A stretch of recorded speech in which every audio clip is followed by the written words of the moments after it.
donc c'est Lucie et me revoici pour une nouvelle vidéo. Donc aujourd'hui on va parler des jobs étudiants et plus précisément des jobs étudiants quand on est étudiant infirmier. Voilà. Donc j'ai réalisé ce make-up aujourd'hui, donc le même jour où je tourne cette vidéo, et je vous ai fait un tuto que je vous mettrai sur le ici, il est ici le i, et que je vous mettrai en barre d'infos, donc n'hésitez pas à aller regarder. Donc on va parler des jobs étudiants quand on est étudiant et étudiant infirmier. Donc pour ma part, je vous l'ai déjà dit, je travaillais déjà avant. Donc il s'agit d'une reconversion entre guillemets professionnelle. Donc en commençant, je n'avais pas d'aide, donc j'ai eu la bourse. Et j'avais commencé à postuler à divers emplois, on va dire, type hôtesse de caisse, type McDo. Donc voilà, ce sont des jobs étudiants lambda, on va dire. Et finalement je n'ai pas travaillé, j'ai été appelée, mais je commençais à galérer avec les révisions et l'été arrivé, donc je me suis dit bon, on tient un peu le coup, et puis j'avais des économies, donc heureusement, et je n'ai pas travaillé. Et j'ai réalisé mon premier stage en EHPAD, donc c'était en EHPAD, je vous en ai parlé un petit peu. N'hésitez pas à me suivre sur mon Instagram Nurse Lucie, où je vous parle, je vous mets mes fiches, etc. Je vous donne certaines de mes notes, etc. Je discute vraiment avec vous de tout ce qui est soins infirmiers, institut de soins infirmiers, etc. Il y a beaucoup plus de détails dessus sur cet Instagram là. Donc n'hésitez pas à les follow quoi. Donc du coup j'ai réalisé mon premier stage en EHPAD, donc j'ai validé mes compétences. Et du coup dans ce même EHPAD là, j'ai travaillé durant l'été. Donc bien sûr je n'avais pas encore mon équivalence aide-soignante. Donc aide-soignante, je n'avais pas mon équivalence AS. Donc je n'ai pas pu être payée en tant qu'AS, mais j'ai été prise en tant qu'auxiliaire de vie. Donc le salaire, on va dire que j'ai fait un bon temps plein, et une autre qui n'est pas dans le même étage que moi avait fait un temps plein aussi, et on va dire qu'on s'est comparé un peu nos salaires à la fin, et elle avait gagné à peu près 100-150 euros de plus que moi. Donc il y a une différence, mais pour moi c'était une légère différence, voilà. Donc du coup, si vous faites votre premier stage en EHPAD, n'hésitez pas à demander de travailler dans ce même EHPAD. Je pense qu'ils auront beaucoup plus confiance.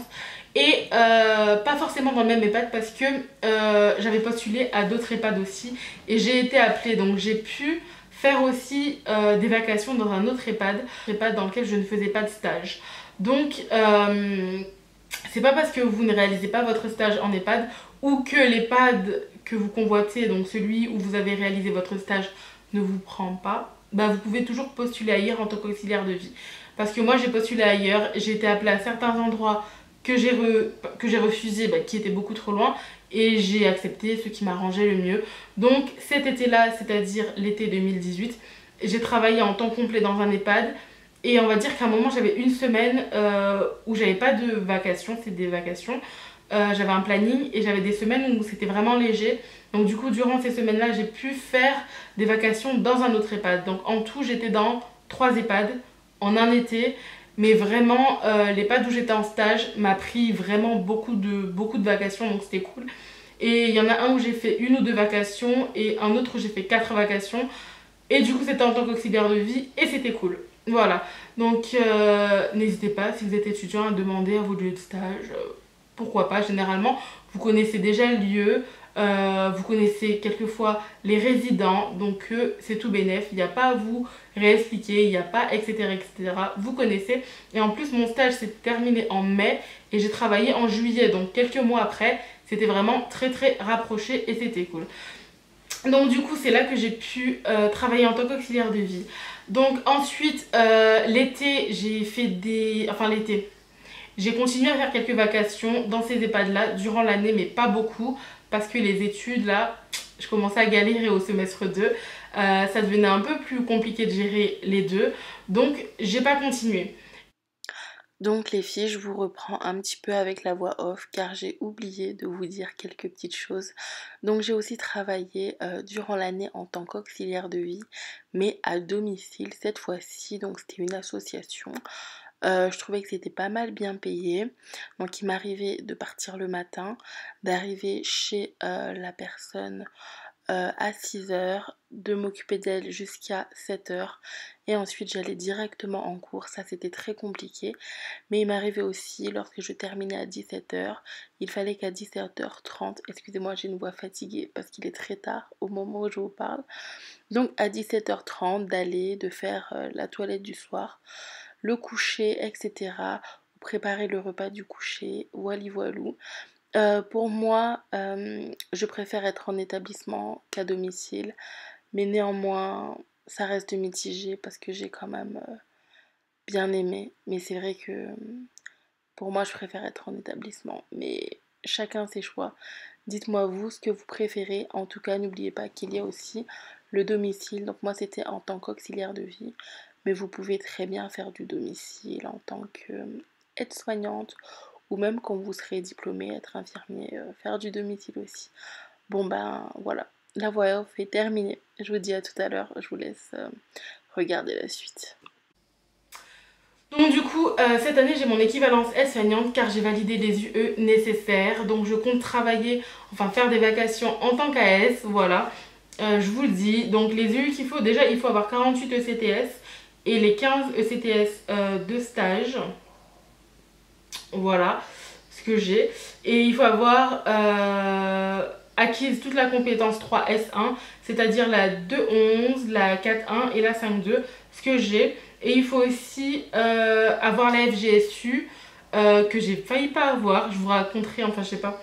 Bref, en tout cas, j'avais pas ma tenue. J'ai dû aller emprunter une tenue à l'hôpital. C'était archi compliqué, mais en tout cas, heureusement, ça a été. Donc j'ai eu la FGSU, donc la 4.3. Donc avec ça, j'ai la possibilité de faire des vacations en tant qu'AS. Et ce que je compte faire, des petites vacations en tant qu'AS de temps en temps, généralement le week-end. Ensuite, il me semble qu'on vous donne une attestation, enfin une attestation, une équivalence hein, tout simplement. Donc je ne l'ai pas encore eu, donc j'attends encore un petit peu. Mais en tout cas, je pourrais travailler en tant qu'aide-soignante normalement durant cette année et je suis ravie. Voilà. Et cet été, je ne pourrai pas travailler, mais bon, c'est pas grave, je vous raconterai un peu plus tard tout ça. Ensuite, il y a 2 jours environ, à l'école, on nous a tout simplement proposé des contrats de professionnalisation. Donc c'est avec un CFA. Si vous voulez des détails, n'hésitez pas à aller sur Instagram Nurse Lucie, je vous en donnerai tout plein de détails. Tout plein de détails, voilà. Sur Instagram Nurse Lucie. En tout cas, il s'agit d'un contrat qui nous lie pour 1 an si on commence en 3e année et qui nous lie pour 2 ans si on commence en 2e année ou 3 ans si on commence en 1re année. Mais en tout cas, 2 ans, ça veut dire qu'on ne peut pas faire un contrat, comme exemple, je ne peux pas commencer en 1re année, enfin 2e année, et faire sur 1 an. Ça veut dire que non, c'est pas possible. Mon contrat me lie sur 2 ans. Ensuite, excusez-moi, on nous a dit qu'on avait 45 jours de période d'essai, ce qui est beaucoup plus long qu'une période d'essai lambda. Et ensuite, la grille tarifaire, je ne l'ai pas en tête, mais en tout cas, je sais qu'à moins de 21 ans, il y a un pourcentage du SMIC et à plus de 21 ans, il y a un pourcentage du SMIC beaucoup plus élevé. Donc ensuite, nos frais de scolarité, notre formation est prise en charge si on est en contrat de professionnalisation. Donc la formation est complètement prise en charge. Mais par contre, c'est à vous de rechercher vos futurs patrons. Donc il y en a qui sont dans le public, il y en a qui sont dans le privé. En tout cas, il y a une variante des salaires dans le public et dans le privé. Et voilà, c'est à peu près tout ce que je sais.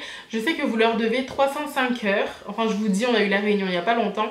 Je vous passe un peu les infos. Donc, si on a un contrat de professionnalisation infirmier, étudiant infirmier, on leur doit 305 heures. Ça veut dire que on peut travailler les week-ends, mais bon, pas tous les week-ends parce qu'on est sur une base de 35 heures. Donc, ça veut dire que si on a moins d'heures de cours, on peut travailler le week-end. Sinon, on ne peut pas et sinon, c'est les vacances.